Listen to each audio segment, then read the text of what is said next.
Bien, chicos, ¿cómo les va? Nuevamente nos encontramos en la clase virtual, en esta ocasión para abordar el tema nociones básicas de inmunología. Para hablar de inmunología, primero tenemos que definir qué entendemos por inmunidad. Y vamos a decir que la palabra inmunidad viene de la antigua Roma, que quería decir libre de pagar impuestos en ese caso. De hecho, hoy es un término que se sigue utilizando, por ejemplo, para hablar de inmunidad política, de inmunidad diplomática, refiriéndose o haciendo referencia a alguien que está exento de determinadas situaciones, pago de impuestos, etc. Pero en realidad, en este caso, definimos como inmunidad al sistema encargado de, primero, protegernos contra microorganismos. De ahí viene inmunidad, libre de microorganismos. Es decir, el sistema que nos preserva o nos cuida de ser contaminados por microorganismos que podrán ser bacterias, virus, hongos, parásitos. Pero por otro lado, también hoy se tiene conocimiento acabado de que la inmunidad no solamente nos sirve para protegernos de la invasión de microorganismos, sino que también tiene a su cargo la tolerancia y la aceptación de lo propio, con el consiguiente o con la consiguiente identificación y rechazo de lo ajeno o lo no propio. Y esto tiene que ver, por ejemplo, con el tema de el trasplante de injertos u órganos, la donación de sangre. No cualquier persona puede recibir sangre de otra persona que no sea la misma propia, ni tampoco cualquier persona puede recibir un órgano o un tejido que no sea similar a lo que el organismo conoce, porque si no, aparece la situación de rechazo. Por otro lado, también se descubrió en los últimos años cómo la inmunidad actúa en patologías como el cáncer, ya que cuando las células tumorales, las células cancerígenas comienzan a degenerar o a mutar, hay todo un proceso del sistema inmunológico alrededor de esas células tratando de destruir esas células que están en condiciones no óptimas. A veces el sistema inmunológico puede cohibir esta situación y muchas veces el cáncer termina dominando lo que puede hacer la inmunidad y por eso se manifiesta. Bien, como antecedentes de la inmunología vamos a citar a 5 personajes emblemáticos. Sin embargo, recordemos que esta es una ciencia que ha aumentado su estudio en los últimos años, con lo cual hay muchas personas importantes que han marcado en esta disciplina, pero nosotros vamos a citar a 4 personajes emblemáticos. El primero, Edward Jenner, inglés, que en el año 1796 descubre la vacuna contra la viruela, que en ese momento la viruela era una enfermedad infectocontagiosa con lesiones parecidas a las de la varicela, solo que con mucha pústula, es decir, con colección de pus purulenta. Y él descubre la vacuna precisamente al obtener serosidad de estas lesiones vesículo-ampollares y a través de esta serosidad el material que sacaba actuaba como antígeno que despertaba en el organismo anticuerpos. Por eso produce la primera vacuna en la historia. Después viene Louis Pasteur. Louis Pasteur era francés, era físico matemático y en el año 1885 descubre el proceso de pasteurización. El proceso de pasteurización es el llevar determinadas soluciones a altas temperaturas para evitar su descomposición. Las primeras soluciones que se pasteurizaron fueron precisamente las del vino, porque hasta ese momento el vino se avinagraba, es decir, tomaba un sabor ácido, rancio, y era por la producción de bacterias. Cuando se descubre la pasteurización y se somete al vino a altas temperaturas y mueren las bacterias, se observaba que duraba más tiempo y tenía mejor sabor. Esto después se aplicó también en la leche, la pasteurización en la leche para que pudiera perdurar más tiempo, sin descomponerse. Luego, Alexander Mechnikov es un científico ruso. En 1908 él descubre la función de los macrófagos, es decir, las células que tenían la capacidad de fagocitar o deglutir o destruir microorganismos, como por ejemplo los neutrófilos o polimorfonucleares, que se acuerdan, vimos la clase pasada, que son fagocitos naturales y que tienen que ver con la inmunidad innata, es decir, la inmunidad con la que todos nacemos. Por esto recibió premio Nobel Alexander Mechnikov. Luego Alexander Fleming es un médico escocés, pero que después vivió gran tiempo, prácticamente toda su vida en Inglaterra, y que en el año 1928 descubre el antibiótico penicilina, obtenido de un hongo que era el Penicillium notatum. De hecho, el nombre de penicilina viene por la designación de este hongo. Y Alexander Fleming, con este descubrimiento, también salvó muchísimas vidas, porque en esa época la sífilis, por ejemplo, era un gran flagelo y no tenía cura, como otras infecciones pulmonares, de la piel, etcétera, que con la penicilina podían ser curadas. Y finalmente vamos a mencionar a César Milstein, porque él es un químico argentino que vivió prácticamente toda su vida en Cambridge, en Inglaterra, pero es argentino, de Bahía Blanca. Y César Milstein descubre los anticuerpos monoclonales, lo cual le permite recibir el premio Nobel en química en el año 1984, precisamente por su descubrimiento.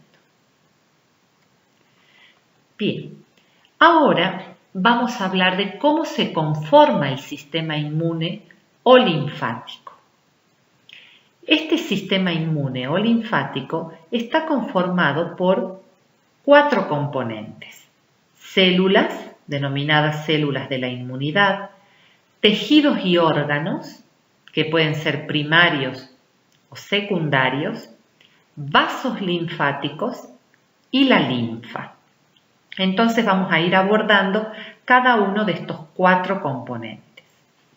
Dentro de las células de la inmunidad, vamos a decir que tenemos 3 grupos.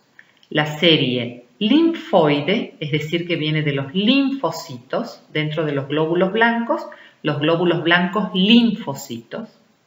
La serie mieloide, ¿se acuerdan ustedes cuando hablábamos de las células madres y la hematopoiesis?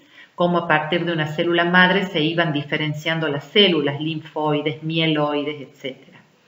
Entonces, de la serie mieloide, de estas stem cell o células madres durante el proceso de hematopoiesis, vamos a tener otro grupo, subgrupo de células.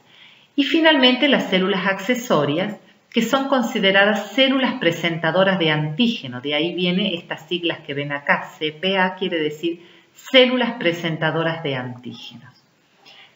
Tal vez ahora les parezca un poco confuso estos términos nuevos, pero en la medida que avancemos con la clase y con los ejemplos, va a ir tomando forma todo esto, así que no se preocupen y tengan un poquito de paciencia. Retomemos entonces el grupo de la serie linfoide, es decir, la serie que proviene de los linfocitos. Dentro de esta serie vamos a tener 3 grupos: los linfocitos T, que ya veremos por qué se llaman T, los linfocitos B y los linfocitos NK, son siglas de la terminología Natural Killer. Eso en inglés quiere decir naturalmente asesinos. El 70% de la serie linfoide corresponde a los linfocitos T. Ya veremos por qué se denominan T. El 20% a los linfocitos B y el 10% a los natural killer o naturalmente asesinos. Dentro de la serie mieloide vamos a tener dos subgrupos, aquellos que tienen gránulos en el citoplasma, que son los granulocitos, y los que no tienen gránulos en el citoplasma, que son los agranulocitos o fagocitos.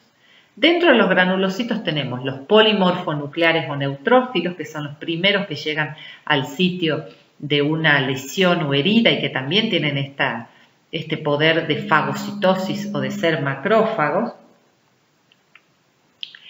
Después vamos a tener los basófilos y los eosinófilos.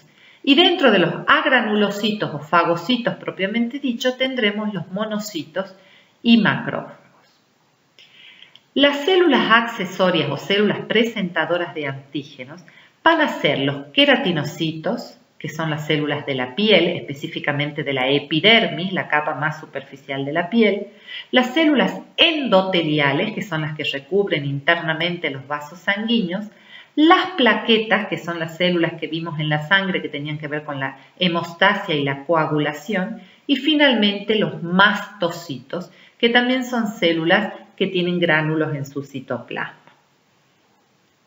Bien, empecemos con los linfocitos, que dijimos que teníamos los T, los B y los naturalmente asesinos o natural killer. Esta imagen que están viendo son fotografías de microscopía electrónica, por eso ven la ultraestructura de estas células.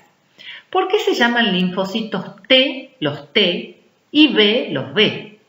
T viene de timo, porque son los linfocitos que una vez que salen de la médula ósea donde se producen, van a ir a capacitarse en el timo, que es una glándula que se encuentra en el mediastino anterior.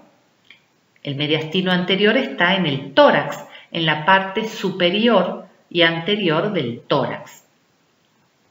Entonces, esta glándula es como una academia de policía, si ustedes quieren, o una academia de estos agentes SWAT que ven en las películas, donde produce linfocitos con ciertas capacidades especiales. Por eso digamos que el timo es como la academia de policía, donde ahí se van a capacitar los policías que tienen las condiciones para ir a esa academia, no todos. Entonces los linfocitos T, una vez que salen de la médula ósea, salen ya con una llave para ir a capacitarse en el timo. Si no salen con esa llave, no pueden ser linfocitos T. Serán linfocitos B o naturalmente asesinos, pero ya T no pueden ser. Solamente van a ser linfocitos T aquellos que salen de la médula ósea con la llave para entrar al timo a capacitarse. Mientras que los linfocitos B, el término B viene de bursa, que quiere decir bolsa, de las aves, porque en realidad los primeros estudios en animales mostraban que las aves tenían una bolsa cerca del intestino donde tenían sus células de la inmunidad.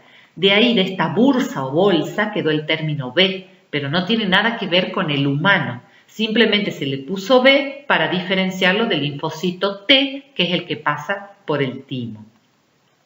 Y los naturalmente asesinos es el otro grupo, el minoritario dentro de los linfocitos, que tiene la función, como el nombre lo dice, de destruir microorganismos o aquello que considere no propio del organismo.